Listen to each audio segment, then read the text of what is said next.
Hey everyone, and welcome back to Story Driven English, the channel where we take complicated stuff and turn it into, well, a story.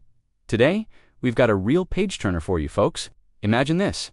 It's early 2025, and the political world is doing its usual roller coaster thing.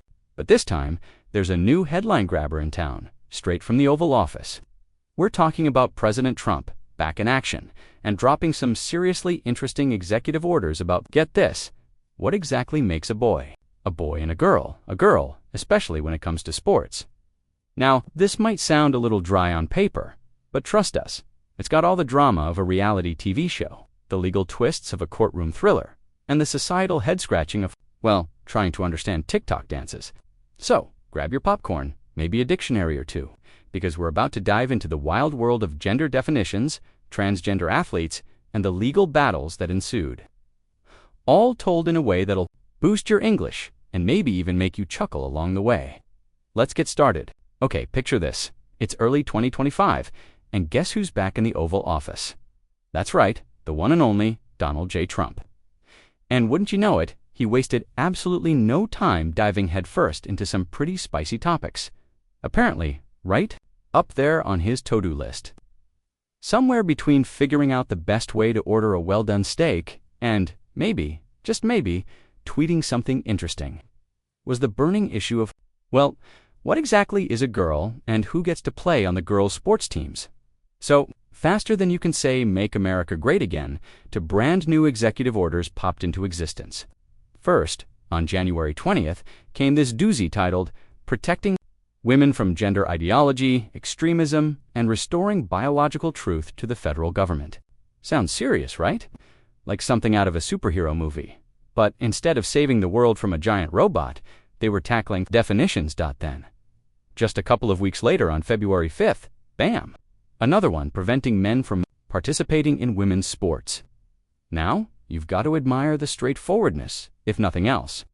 It's like they were saying, listen folks, we're going to clear this whole gender thing up, and it's going to be as simple as, well, as simple as they say it is, this whole flurry of activity right after taking office. It was like they couldn't wait to get this show on the road. Maybe it was a promise made on the campaign trail, who knows? But those titles, oh boy, they really tell you how this administration was looking at things, like they were on a noble quest to protect the fairer sex and bring back some good OL biological truth. You could almost hear the heroic music swelling in the background. Now, the main idea behind these grand pronouncements was pretty straightforward. Gender was back to being just about what you were born with, no funny business about how you felt on the inside. And if you were born, shall we say, a boy, then the girls' soccer team was off-limits. Of course, this didn't exactly go down like a perfectly baked apple pie. Cue the dramatic music. States like Minnesota and Maine immediately threw their hats in the legal ring, basically saying, hold on a minute, folks, we're not so sure about this. It was like a classic federal versus state showdown, the kind you see in the movies, but with slightly less car chases and a lot more lawyers. And just to make things extra interesting, the Justice Department chimed in, waving the big stick of federal funding around. It was like saying, nice states you've got there, shame if anything happened to their budgets. Talk about putting the federal in federal government. So, there you have it. The opening act of a rather interesting drama, all about who gets to be a boy and who gets to be a girl, at least according to the folks in charge. Stay tuned, because you just know this story is going to have some twists and turns. All right, buckle up, because this is where the official rulebook came out, and let me tell you, it was quite the read.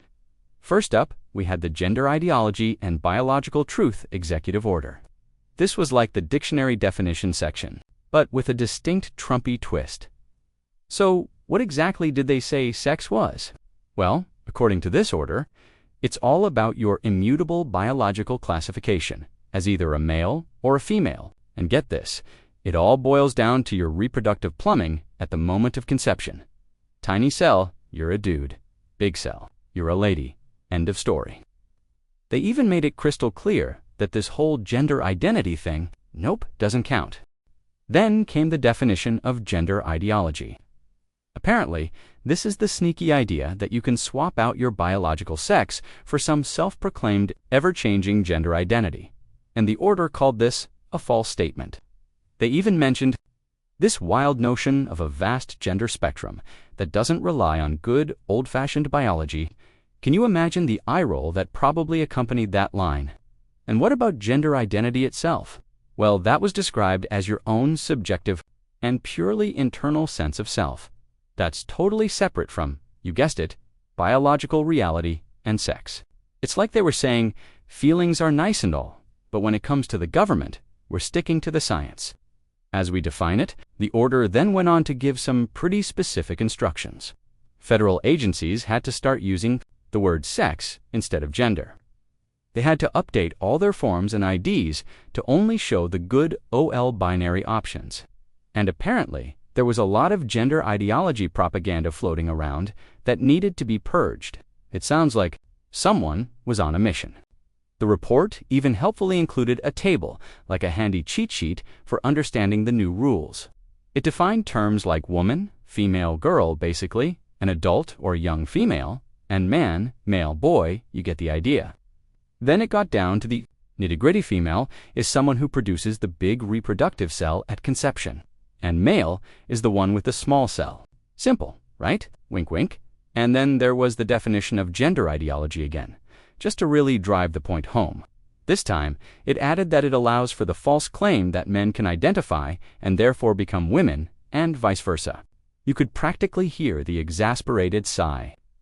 Finally, gender identity was reiterated as that pesky, subjective, and purely internal sense of self that just won't align with biological facts. Poor gender identity, always getting a bad rap in this story. Now, if that wasn't enough, we also had the Preventing Men from Participating in Women's Sports Executive Order. This one was all about the games.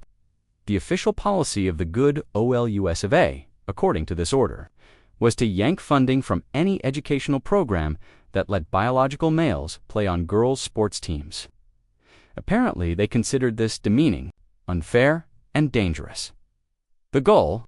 To broadly oppose men, and remember, men here means those with the small conception cell, from competing in women's sports for the sake of safety, fairness, dignity, and truth. Talk about a grand slam of reasons. And just to keep things consistent, this second order helpfully used all the same definitions from the first one. No surprises there.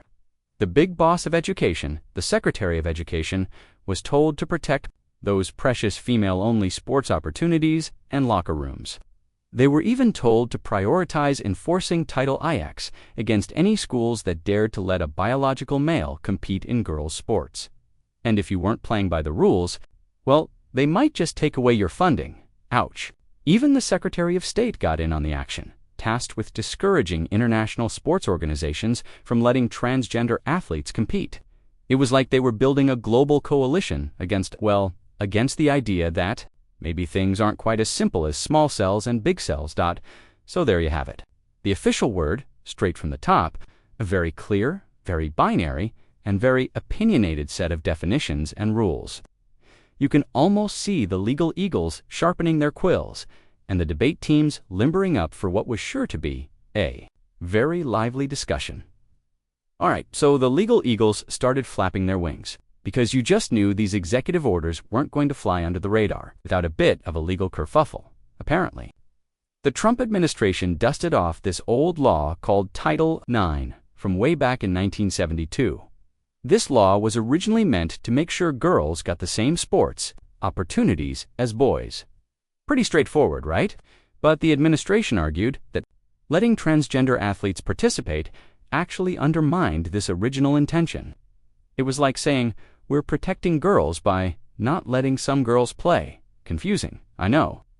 They also brought up a Supreme Court case from 2020 called Bostock v. Clayton County.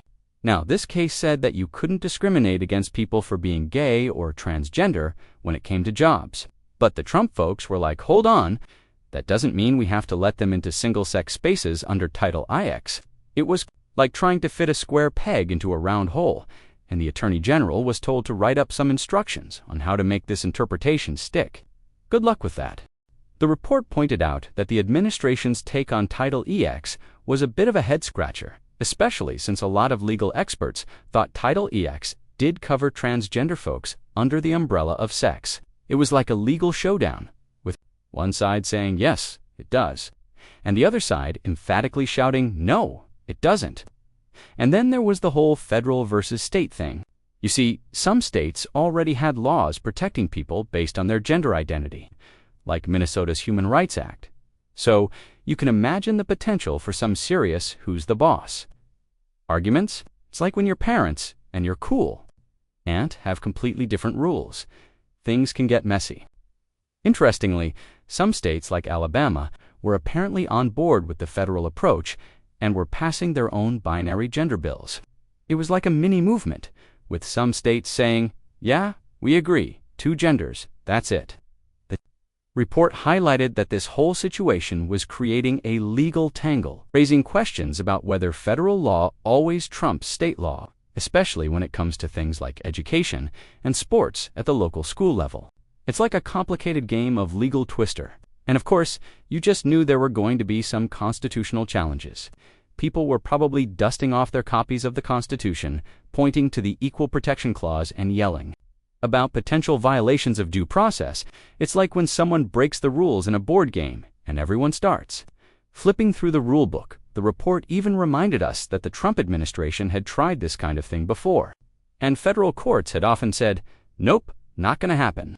So the odds were pretty high that these new executive orders would face the same kind of scrutiny, with judges potentially saying they were discriminatory or that the president had overstepped his authority. It was like history was getting ready to repeat itself, but this time with even more legal drama.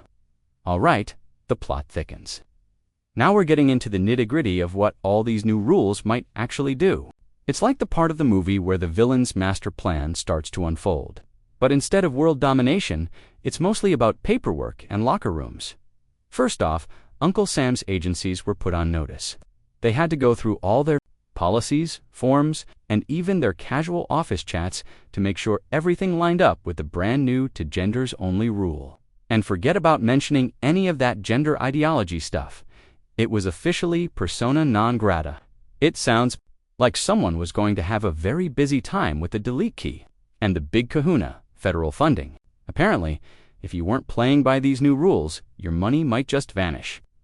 Schools that dared to let transgender athletes play on teams that matched their gender identity, their funding could be on the chopping block. It's like saying, you want to be inclusive. Well, maybe you don't need that new science lab after all. The report mused that this sweeping directive could lead to some serious administrative headaches and bureaucratic boogie-woogie. Imagine trying to update every single form in the federal government to only have male and female options. One was definitely going to need a lot of coffee. And what about all the data they collect? Suddenly, a whole bunch of people might not fit into their neat little boxes anymore. Awkward then came the issue of IDs. Say goodbye to any gender-neutral options on your passport or visa. Nope, it was back to the binary for everyone. And federal employee records, same deal. This was apparently a big U-turn from previous policies that had allowed for more inclusive gender markers on some documents. It's like the government was saying, we're going back to basics, folks. And basics apparently means only 2 options. The report pointed out that this could be a real pain for transgender and non-binary people. Imagine having your official ID not match who you know you are. Talk about a recipe for confusion, discrimination, and just generally feeling unseen. Traveling could become a whole new adventure in explaining things. And even something as simple as showing your ID could become a stressful ordeal. Next up, single-sex spaces. The orders really emphasized keeping things strictly male or female. In places like prisons and shelters, and the Secretary of Housing and Urban Development was told to roll back any rules that allowed for equal access, based on gender identity in community planning and development programs. It's like they were drawing a line in the sand, or maybe a line on the bathroom door. The report suggested that this could have some pretty negative consequences for transgender people, potentially denying them safe and appropriate places to stay and increasing their risk of discrimination and harm. It's like saying, sorry, you don't fit neatly into our categories. So, good luck. And finally, healthcare and research. Apparently, no federal funds were to be used to promote gender ideology. This could have a big impact on research programs and healthcare services that cater to transgender people. There were even reports of HIV programs and community health centers losing funding. It's like saying, we're not going to support anything that acknowledges the existence of more than two genders.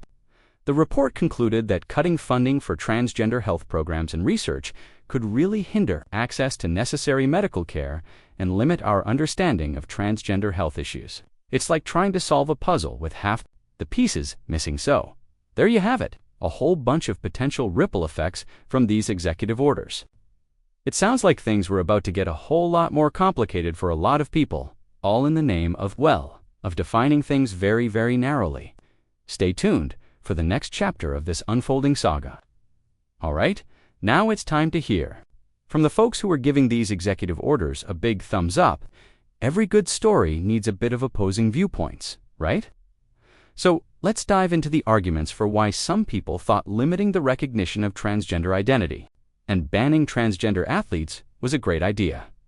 First up, protecting women's sports and opportunities. This was a big one.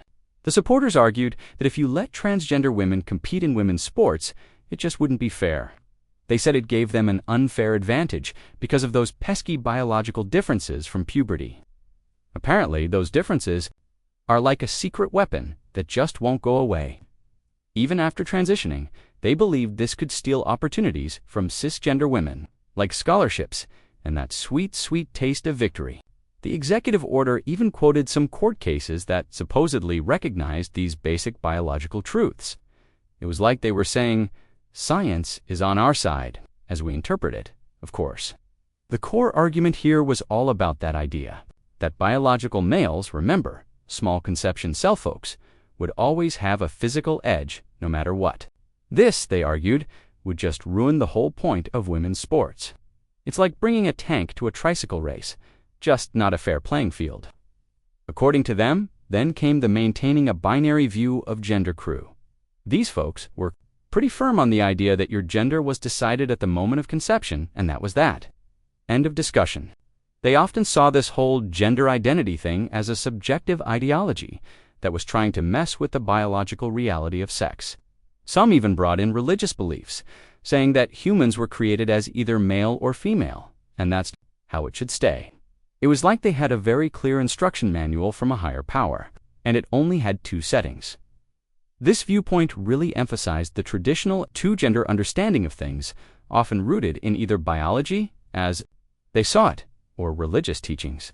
It was like they were saying, if it ain't broke, don't fix it, and definitely don't add any extra categories. And last but not least, we had the protecting privacy and safety in single-sex spaces argument. Here, the concern was all about the safety and privacy of women in spaces where transgendered women might be present. The executive order aimed to make sure that single-sex spaces were designated based on, well, sex, as they defined it, not gender identity. It was like they were drawing a very firm line when it came to things like bathrooms and locker rooms. This argument often relied on fears and stereotypes, suggesting that transgender people might pose a threat in single-sex spaces. It's like a classic case of better safe than sorry, even if that safety was based on assumptions rather than evidence, according to the report. So, there you have it, the arguments in favor of these restrictions. It's like hearing the other side of the debate, where concerns about fairness, tradition, and safety took center stage. Of course, as with any good story, there's always more than one way to look at things, and these arguments definitely had their fair share of folks on the other side ready to disagree. But hey, that's what makes a good story, right? The clash of different viewpoints. All right, hold on to your hats, because now it's time for the rebuttal. The folks who weren't exactly thrilled about these new rules had some pretty strong feelings of their own, and they weren't shy about voicing them. Let's hear what they had to say. First up, discrimination and human rights. This was a biggie. These folks argued that these policies were just plain discriminatory and violated the basic human rights of transgender people. They emphasized that gender identity is the deep part of who someone is, and it deserves to be recognized and respected. It's like saying, you can't just erase someone's identity with the stroke of a pen. They also pointed out that kicking transgender athletes out of sports just deprives them of all the good stuff that comes with playing, like physical and mental health benefits. It's like saying, why would you deny someone the chance to be part of a team and have some fun?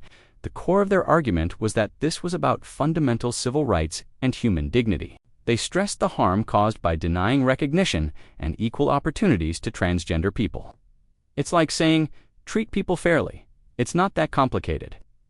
Then came the scientific understanding of gender squad. These folks scientists and medical professionals pointed out that the administration's definition of sex was way too simplistic. They said it didn't reflect the complex reality of biological sex, which can involve all sorts of variations in chromosomes, hormones, and anatomy. It's like saying, biology is a lot more complicated than just small cell or big cell. They argued that gender identity is different from the sex assigned at birth and has a biological basis of its own. And here's a fun fact they threw in. Research suggests that after hormone therapy, the athletic performance of transgender women becomes much closer to that of cisgender women. It's like saying, science actually has something to say about this, and it's not what you think. This scientific perspective challenged the administration's strict binary view of gender and highlighted the validity of gender identity. They argued that policies should be based on current scientific understanding, not outdated or overly simplistic notions. It's like saying, maybe we should listen to the experts on this one. Finally, we had the inclusion and fairness for all advocates. These folks argued that fairness in sports should take into account the individual circumstances of athletes, including the effects of hormone therapy. It's like saying, let's look at the whole picture, not just one small part of it. They stressed the importance of creating inclusive environments where all students can participate and feel like they belong. And get this, many women's rights and sports organizations actually supported the inclusion of transgender athletes. It's like saying, we believe in fairness for everyone, and that includes transgender athletes. This viewpoint emphasized the values of inclusion and equal opportunity for all individuals, including transgender people. They challenged the idea that their participation inherently undermined fairness. It's like saying, let's build bridges, not walls, and make sure everyone has a chance to play. So, there you have it. The arguments against these restrictions. It sounds like there was a whole lot of disagreement and a strong push for a more inclusive and scientifically informed approach. It's like the plot was thickening even more, with passionate arguments coming from all sides. Who knew defining boy and girl could be so complicated? All right, let's take a quick trip around the world to see what everyone else was up to. While all this was happening in the good old US of A, it turns out, when it comes to gender identity, the rest of the world was having a bit of a different party. Apparently, a whole bunch of countries were moving towards legally recognizing non-binary gender identities based on, wait for it, self-identification. Imagine that, just saying who you are and having it be official. International human rights organizations were even on board pushing for simple administrative processes that didn't require a bunch of medical interventions. Some countries had even gone so far as to legally recognize non-binary or third gender classifications. It was like the US was having a binary-only sale, and the rest of the world was saying, nah, we're good with the whole spectrum. The report pointed out that this international trend of broader recognition was in stark contrast to the Trump administration's policies. It was like the US was doing the opposite of everyone else, really highlighting its unique stance on this issue. You could almost picture the world map with one little binary holdout in the middle. Now, what about transgender athletes in sports? Well, things got even more interesting on the global stage. International sports organizations had all sorts of different policies. Some were putting restrictions or outright bans on transgender women who had gone through male puberty from competing. In women's categories, it was like everyone was trying to figure out the best way to handle this, and there wasn't exactly a global consensus. The International Olympic Committee (IOC) had issued some guidelines that focused on inclusion, fairness, and no presumed advantage. But they mostly left the specific rules up to each individual sports governing body. It was like saying, here are some general principles, now you all figure out the details. And some organizations had even created open categories for transgender athletes. It was like they were saying, we want everyone to have a chance to compete, so let's make some new lanes. The report concluded that there was no single international agreement on transgender athlete participation. Policies were constantly evolving and often reflected the tension between wanting to be inclusive and the perceived need for fairness. It was like everyone was trying to find the right balance on a very wobbly scale. The report even included a handy-dandy table comparing the policies of different international organizations. The IOC had its non-binding guidelines with 10 principles. World Athletics and World Aquatics were a bit stricter, limiting or banning transgender women who'd gone through male puberty in female categories. With World Aquatics even introducing an open category, British rowing was a bit more lenient, allowing transgender men to compete as their affirmed gender and transgender. Women to compete domestically if their testosterone levels were within limits. British triathlon had a policy that evolved, eventually requiring transgender athletes over 12 to compete in an open category. And the U.S. Olympic and Paralympic Committee, USOPC, was basically saying, we're sticking with the IOC's guidelines for now. It was like a big international sports policy buffet, with everyone picking and choosing what they thought was the best approach, and the U.S., with its new executive orders, definitely had a very specific dish on its plate. It made you wonder what the international sporting community would make of it all. Alright, let's talk about the real-world feels, the societal ripples, the ethical quandaries, the stuff that goes beyond legal documents and into people's lives. Because, let's be honest, these executive orders weren't just about paperwork, they were about people. First up, the impact on transgender folks. The report didn't mince words here, saying these policies could lead to more discrimination, stigma, and even mental health issues for transgender and non-binary individuals.